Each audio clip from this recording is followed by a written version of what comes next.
The epistle of James. James, a bondservant of God and the Lord Jesus Christ, to the 12 tribes which are scattered abroad, greetings. My brethren, count it all joy when you fall into various trials, knowing that testing of your faith produces patience. But let patience have its perfect work, that you may be perfect and complete, lacking nothing. If any of you lacks wisdom, let him ask of God, who gives to all liberally and without reproach, and it will be given to him. But let him ask in faith with no doubting, for doubts. For who doubts is like a wave of the sea driven and tossed by the wind. For let not that man suppose that he will receive anything from the Lord. He is double-minded man, unstable in all his ways. Let the lowly brother glory in his exaltation, but the rich in his humiliation, because as a flower of the field he will pass away. For no sooner has the sun risen with a burning heat than it withers the grass, its flower falls, and its beautiful appearance perishes. So the rich man also will fade away in his pursuits. Blessed is the man who endures temptation, for when he has been approved, he will receive the crown of life which the Lord has promised to those who love him. Let no one say when he is tempted, I am tempted by God, for God can't be tempted by evil, nor does he himself tempt anyone. But each one is tempted when he is drawn away by his own desires and enticed. Then, when desire has conceived, it gives birth to sin, and sin, when it is full grown, brings forth death. Do not be deceived, my beloved brethren. Every good gift and every perfect gift is from above, and comes down from the Father of lights, with whom there is no variation or shadow of turning. Of his own will he brought us forth by the word of truth, that we might be a kind of first fruits of his creatures. So then, my beloved brethren, let every man be swift to hear, slow to speak, slow to wrath, for the wrath of a man does not produce the righteousness of God.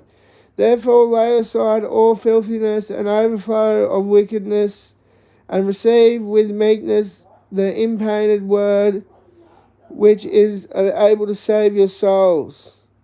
But be doers of the word, and not hearers only, deceiving yourselves. For if anyone is not hearer, for if anyone is a hearer of the word and not a doer, he is like a man observing his natural face in a mirror. For he observes himself, goes away, and immediately forgets what kind of a man he was. But he who looks into the perfect law of liberty and continues in it is not a forgetful hearer, but a doer of the work. This one will be blessed in what he does. If anyone among you thinks he is religious and does not bridle his tongue but deceives his own heart, this one's religion is useless.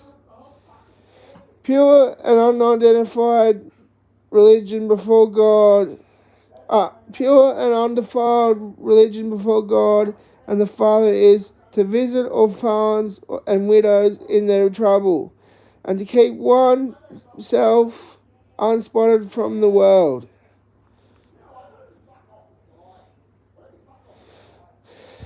Unspotted from the world. Does that mean out of the sun for myself? Because if I go out in the sun, I get freckles on my face. I just get spots. Like, you can't really see many at the moment, except, vaguely up there. But, you can notice them if I'm in the sun. What's it mean? That's the end of chapter 1. The epistle of James. Might be my middle name, but fucking what's it mean? Revelation 13:14. Fucking I had this lamb come out of nowhere, found it up the lookout on the road, took it home, fed it fucking the proper milk and that. And this guy fucking, I think it was Boss Hog, oddly enough, but I don't think it looked like him. He was in a raincoat and that, and he was bending over the fence, and I heard the sheep go mad when I was asleep, and I woke up and I looked out the window, and I seen the guy taking the sheep. I just thought, it wasn't my sheep to begin with, but yeah. If it's the medieval days, if you stole a sheep, like, people would kill you for it, But Buzz Hog died, he did.